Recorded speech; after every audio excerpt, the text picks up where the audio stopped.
Alors, le crawl est la seule nage ventrale de mouvement alternatif aussi bien des membres inférieurs que supérieurs.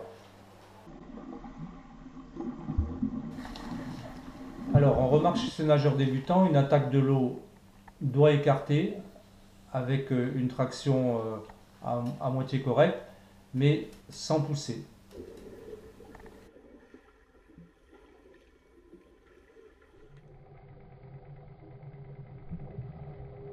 On remarque chez le nageur confirmé une extension complète du bras avec les doigts fermés au moment de l'attaque de l'eau, avec une traction et une poussée complète. Alors, pour corriger ce défaut d'attaque de l'eau main ouverte, il n'y a pas d'exercice particulier. Il suffit que le nageur enregistre la remarque de son éducateur et qu'il enregistre l'information pour corriger ce défaut. Alors, ce nageur débutant à l'attaque main dans l'eau, doigt ouvert, a tendance à frapper l'eau, ce qui ne lui permet pas d'obtenir un mouvement de glisse vers l'avant. Donc, il attaque directement la traction de l'eau, main ouverte, et il occulte la face de glisse. Alors là, on remarque que contrairement au nageur précédent qui était débutant, l'attaque de l'eau de cette nageuse, la main en forme de flèche, les doigts fermés, lui permet d'une pénétration dans l'eau plus aisée, avec une allonge qui lui permet d'obtenir une phase de glisse. Alors dans la correction de cet exercice d'entrée d'attaque de l'eau, il n'y a pas non plus d'exercice particulier pour le corriger. Il suffit que le nageur enregistre l'information de l'éducateur, ce qui lui permet d'avoir une attaque franche de l'eau en forme de flèche et qui lui permettra d'obtenir une petite phase de glisse à ce niveau.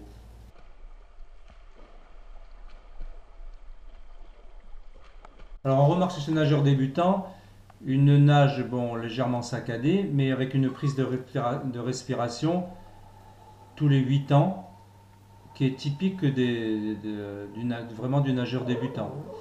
Ce qui ne lui permet pas de nager très longtemps par rapport à sa condition physique. Il va vite se retrouver en dette d'oxygène parce qu'il ne pourra jamais expirer en expiration complète pendant 8 ans.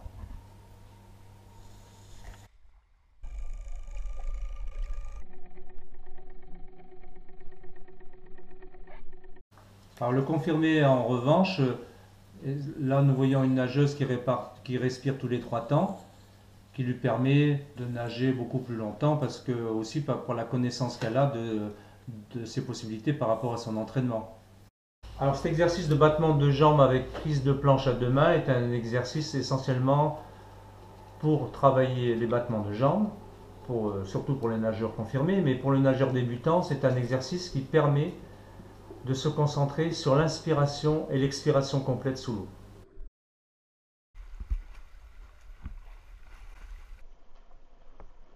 On remarque chez ce nageur débutant que son inspiration se fait en 2 phases, d'abord en levant la tête droit devant, puis il la tourne sur le côté avant de la replonger dans l'eau.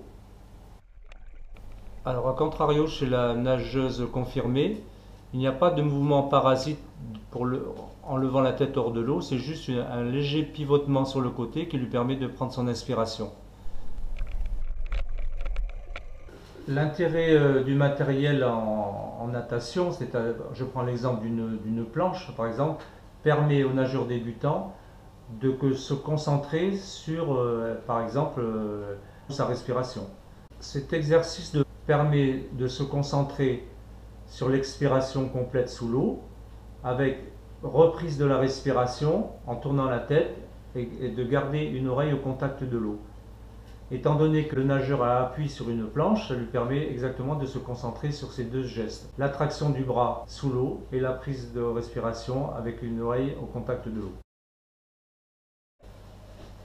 Alors on remarque aussi là, sur cette vue, le nageur débutant, sa position dans l'eau par rapport au plan horizontal qui n'est pas bonne parce qu'elle forme un angle d'environ 20 degrés et qui est dû en partie à la position de sa tête. Son regard n'est pas dirigé vers le fond de la piscine, ce qui ne lui permet pas de lever les jambes jusqu'à la surface.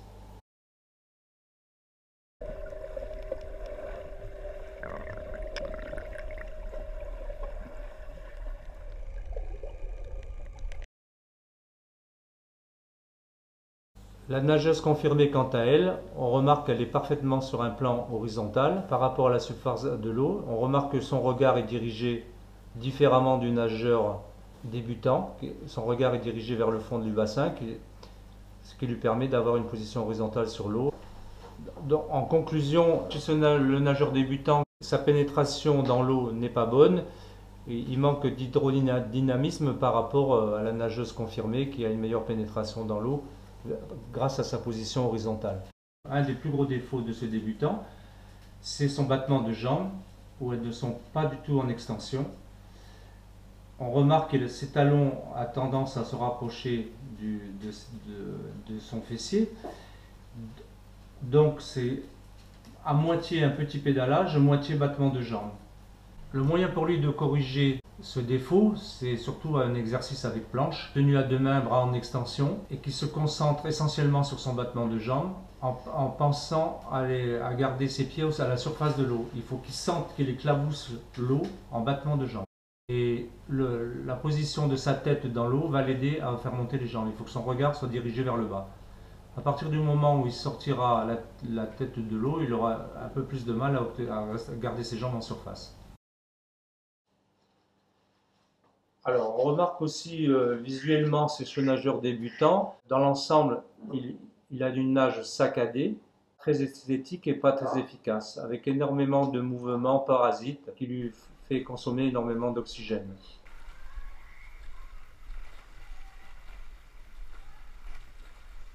Alors, la nageuse confirmée, contrairement aux débutants, a une nage complètement linéaire, fluide, qui lui permet de glisser sur l'eau et de consommer très peu d'énergie. On remarque sur cette image en parallèle des deux nageurs, c'est-à-dire vue de dessous du confirmé et du débutant, qu'à la traction de l'eau, le débutant a un mouvement de bras qui part sur l'extérieur, tandis que la confirmée a son mouvement de bras qui vient vers l'intérieur, c'est-à-dire parfaitement dans l'axe du corps. C'est-à-dire que la main, dans le passage sous-marin de la traction de la nageuse confirmée, elle a les doigts dans l'axe du corps, tandis que le nageur débutant, lui, s'éloigne du corps. Alors si on compare les deux nages du débutant et du confirmé, on remarque une chose, la fréquence supérieure des mouvements chez le débutant pour une efficacité inférieure. Tandis que chez la confirmée, on remarque une plus grande amplitude du mouvement avec une phase de glisse prononcée et une cadence de bras inférieure, mais qui lui permet quand même d'aller plus vite que le débutant. Et pour conclure, on dira que le meilleur nageur est celui qui parcourt une certaine distance en faisant le moins de mouvements possible. Alors l'exercice avec le pull boys permet de se concentrer essentiellement sur le mouvement des bras, qui permet au corps de flotter facilement sans effort, et sur sa respiration. Et en plus, ça lui permet d'avoir une économie d'énergie parce que le battement de jambes est le mouvement qui consomme le plus d'oxygène dans la natation. On remarque aussi chez le mouvement de jambes du nageur débutant un mouvement non régulier de battement de jambes, c'est-à-dire que par moment ils sont très rapides, par moment plus lentes avec des temps d'arrêt, donc ce n'est pas un mouvement linéaire et régulier. Contrairement à une nageuse confirmée qui elle a un mouvement linéaire qui est toujours la même cadence. L'exercice du rattrapé est un exercice pour travailler la glisse du nageur avec l'expiration complète sous l'eau. En fait, c'est un exercice éducatif qui permet de travailler inspiration, expiration et la glisse. Alors en conclusion, un nageur débutant adulte n'obtiendra jamais le relâchement musculaire d'un nageur confirmé qui nage depuis sa petite enfance et qui a passé la moitié de sa vie dans le milieu aquatique. Donc le secret du nageur, c'est le relâchement musculaire.